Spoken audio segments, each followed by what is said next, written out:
madaxweyne ku mahadsantahay inaad naga aqbashay waraysigan marka ugu horeysa su'aalaha waa soo koobi doonaa laakiin waxaan rabaa bal marka ugu horeysa inaan ku weydiiyo maxaa u rabtaa inaad madaxweyne noqoto bismillahi raxiim nin siyaasadda muddo ku jira ayaan ahaa aragti siyaasadeed leh oo dalkan hoggaankiisa ku aadan taasaan rabaa marka inaan meel mariyo aragtidiisa siyaasadeed oo hadda barnaamij siyaasadeed ku dhisan la yidhaha wadajiri wada tashi inaan meel mariyo oo isbedel siyaasadda aan ka sameeyo sax waaye qofba siyaasadda ujeedda u gashaa laakiin ani ujeeddada aan ugu jiro hoggaanka dalkan aan u rabo waxaa waaye aragtidaas aan isleeyahay Soomaali waa anfacaysaa inaan helo awoodaan ku fuliyo oo talada dalka ah haddii aad soo koobto maxay tahay aragtida aad isleedahay dadka Soomaaliyeed waa ay anfacaysaa xilliga waa midii ayaga ay ku heshiiyeen markay dowladnimada ay galeelanayeen oo ilaa hadda 5 maamul oo iska dambeeyay aysan weli wax ka qabanin oo ah dastuurkooda in la dhameystiro oo heshiiska siyaasadeed oo bulsho oo salka ku hayo sababtoo ah Soomaalida hadda 5 sano ugu dambeysay sida la socoto boosaaso ilaa gedi inta u dhacaysa dagaal ka dhacay caasimad kasta oo dowlad goboleed hadayna caasimada ka dhicin caasimada labaad ay ka dhaceen dagaalo iyo lagu daray Muqdisho intaba dagaaladaas oo dhan waxay salka ku hayeen siyaasadana waxa waaye salka ma dhigayso ilaa dastuurka heshiiskiisa bulsho la dhameystiro oo laga heshiiyo awoodda iyo sida loo allokeed gareynayo loo qaybinayo resource-ka ama dhaqaalaha dadka kheyraadka ay leeyihiin dakhliga soo gala ama cashuura ku yimaado ama deeqa ku yimaado dadku inay u qaybsantay u kala caddahay dastuurka lama dhameystirin waxaanan doorasho qof cod lama qaban sanad kasta oo doorasho kasta waxaa la qabtaa mid ka sii liidata yaa la qabtaa dadweynaha marka awood uma leh inay doortaan madaxdooda waa midii labaad oo lagu heshiiyey oo anagan aan rabno inaan dhaqan gelino mid saddexaad waxaa waaye in dalka ciidan qaran loo dhiso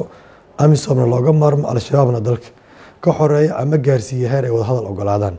tiina saddexaadna ma jirto ciidankeena weli xaafadeena kasoo toosaan meelay degan yihiin ma jirto tababar dheeraada ma haystaan lama wacyigeliyo doctrine ciidan oo qaran lama siiyo muunad qaran ma laho gobolada iyo deegaanada dalka oo dhan kama koobna midda afraadna waxaa waaye maqaamka caasimadda banaadir oo ilaa iyo 5 maamul isaga dambeeyay dowladnimada Soomaaliya aysan meel saarin 3 milyan magaalo ay degantahay meeyarkeeda ila Soomaaliya laga magacaabo waaye cashuurteedan aanan lagu soo celin dadkeeda midda shanaadna waa Soomaaliland iyo Soomaaliya wada hadalkeedii oo in meel la saar u baahan waxaan isleeyahay marka 5taas qodoba waa 5tii dowladnimada markii la dhisay lagu heshiiyey inay qayb ka noqdaan ama aasaas ama guddig u noqdaan dhismaha nabadda iyo dowladnimada Soomaaliya waxba lagama qaban shantooda inta badan marka la fiiriyo siyaasiyiinta marka siyaasad la sameeynayo waa fududahay laakiin marka la fulinayo waa ay adag tahay ma isleedahay dhihitaanka aad dhehaysid ayaa fudud laakiin markay noqoto in la qabto waa adkaanaysaa oo wax kasta waa adag iyo waa kugu raacsanahay laakiin koow waxay u baahan tahay horta faham inuu jiro waxa laga rabo oo mandate-ka lagu siiyey aniga madax badan waa la shaqeeyay madax badan waa u joogay qaar badan fahamkay ay ka lowsanaa oo xoogga waxay saarayeen in arrimaha bulshada aadaan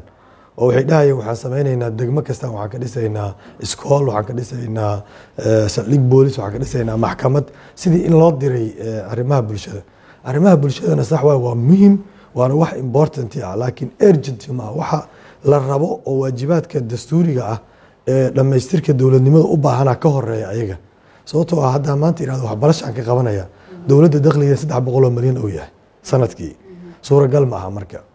lacagta dowladda soo gashaa iyo cashuurta ku timaada ama deeq ku timaada kama badna mishaaraadka shaqaalaha rayidka ah iyo ciidanka iyo parliamentarianka iyo xafiisyada dowladda saddexda kama badnaba waxa soo raaca waxa waa running cost wax la yiraahdo lagu rangaray xafiisyada oo ijaarka iyo korontada iyo biyaha looga bixiyo marka dowladdan budget lahayn hadda inta timaado madaxweynaha dhahdo waxaan qabanaa waxbarasho iyo caafimaad iyo jidada dhisaya iska dhahdo waxaad war ka haynin marka dalka xaalkiisa sidoo yahay amniga hadda waxay ka mid tahay caqabadaha ugu waaweyn ee magaalada haysta meel dhowr mitir ku jirta waxaa ka dhacay qarax dhowr saacadood ka hor marka wareysigan aan qaadeen maxaa is leedahay siyaasadaada dhinaca amniga waa ay bedeli kartaa amniga annaga saan u aragna waxaa waaye amniga iyo siyaasadda iyo garsoorka isku xiran dad badanaa waxay u maleeyaan amniga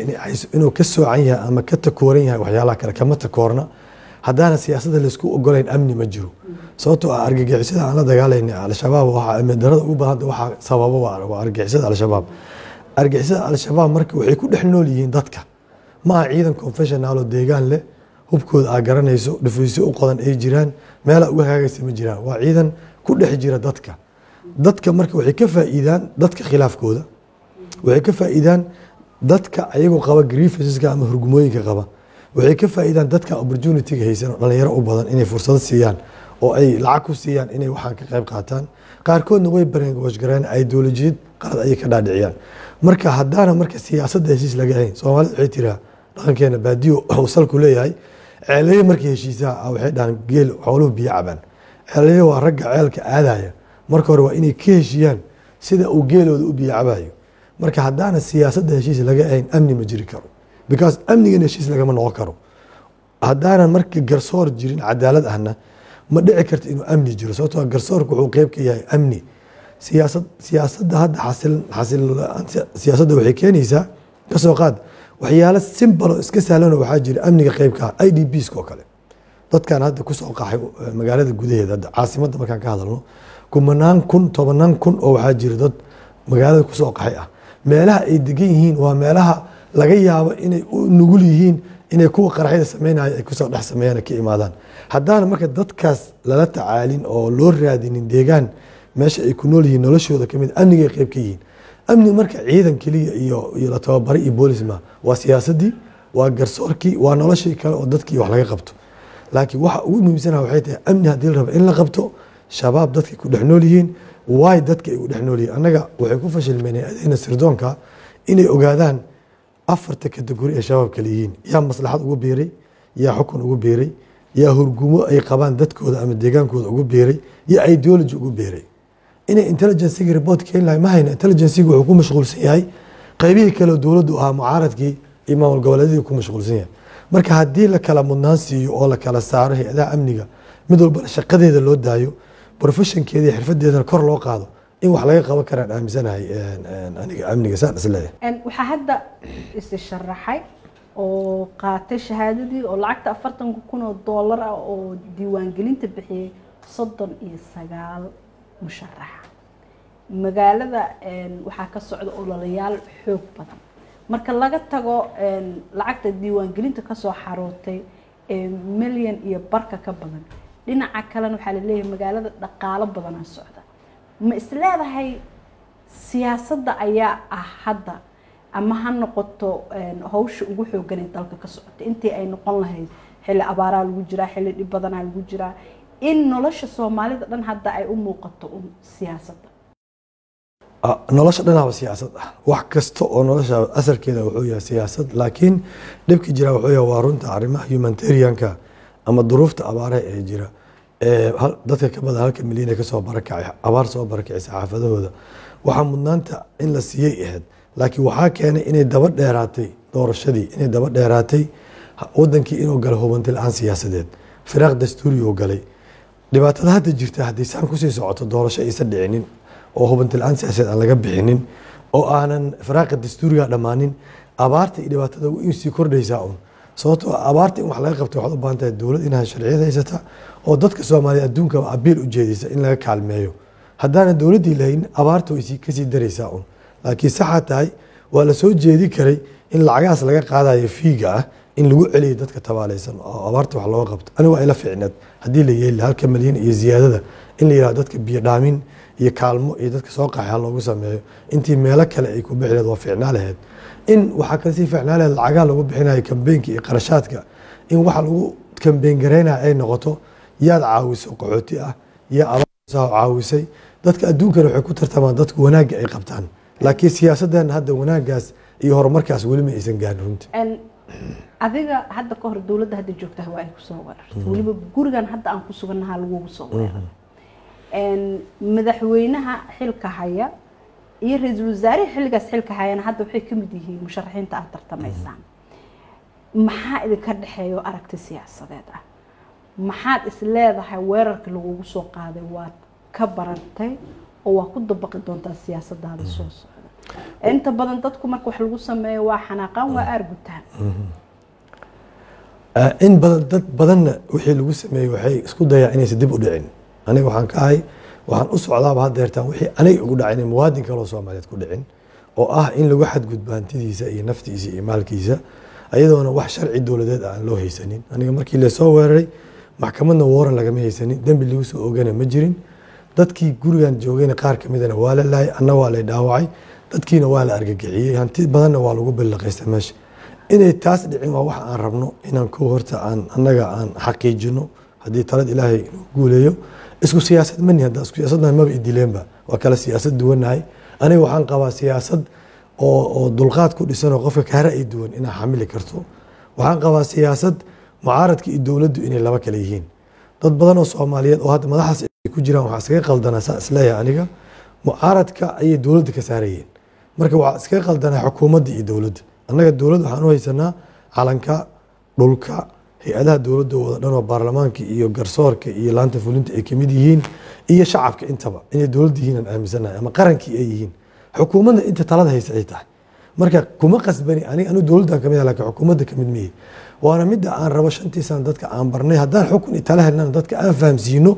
inay xukuumadda iyo dowladda laba kala yihiin laakiin ayaga waxay u haysteen malaha in dowladda iyo xukuumadda ay hal isku yihiin oo qof oo mucaaradi karaa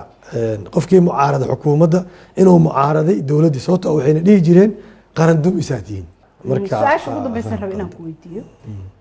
markii aad dowladda hadda jirta aad ka soo horjeedeen waxaa lahaydeen midowga musharaxiinta la yiraahdo isku aragti ahaydeen isku fakar ahaydeen waxyaabo badan ay isla diidi jirteen dowladda hadda jirta aad ka soo wada horjeedeen marka la tago baarlamaanka maalinta codeynta maxaad sameeynaysaa ma isku tanaasuleysaan qorshe idinka dhaxeeya ma jiraan mise fursad kale aad siinaysaan madaxweynaha hadda xilka hayo nin walba intiisu inta ku dhago marka dambana maaragtay ani waxa ii muuqata horta kow midowga musharaxiin marka dhisayna waxaa ku dhisan laba ajenda laba qodob ku dhisnaa in doorasho dalka la gaarsiiyo iyo in maaragtay extension aan la ogolaanin labadaas ahayd waxa shuruudaha looga qayb galay wax kale ma jirinba shaqo badanna waa soo wada qaban runtii oo aan baajinay inay dalka ka dhacdo extension oo ka dhaco doorasho hadda inkastoo xilli badan ay qaadatay duruuf adagna ay soo martay yaa ku guuleysanay wada hadal waa noo socdo oo ah in la iskaashado dadka sidii isku leeyihiin dadka qaar siyaasadda isku meel ka soo galay dadka qaar siyaasadda saaxiibtinimadooda ay ka duwan tahay saaxiibtinimada kale kulligeen isku wada mid inaan nahay ma filaayo qof walba qofka u dhow musharaxiin midowga musharaxiintayna way jiraan in la iskaashado oo gacan la isi siiyo ayaa talada hadda socotaa ay tahay ma filaayo hadda doorashadii guddoonka markii la fiiriyo say ku socotaa deertaan in maaragtay fursad heli karo oo ka heli karo inta kale mana u jeeda hadeertaa madaxweynaha fadhiyo xil ka dhammaaday ciduu la sameeyey alliance ama uu la hadlayo oo uu la leeyahay aniga uma jeedo laakiin midowga musharaxiinta anaga waxaa naga go-an markii hore naga go-need dalka inay doorasho ka dhacdo xilligeedan ay ku dhacdo xilligeeda kuma dhicin waa ka xunnahay in la iskaashadana waxay ku xiran tahay hadba sida laysku siyaasad dhow yahay iyo sida laysku yaqaano shakhsiyaadka iyo sida siyaasadda loo wadaagi kara ayay ku xiran tahay isleeyahay aad u mahadsantahay adigaa mudan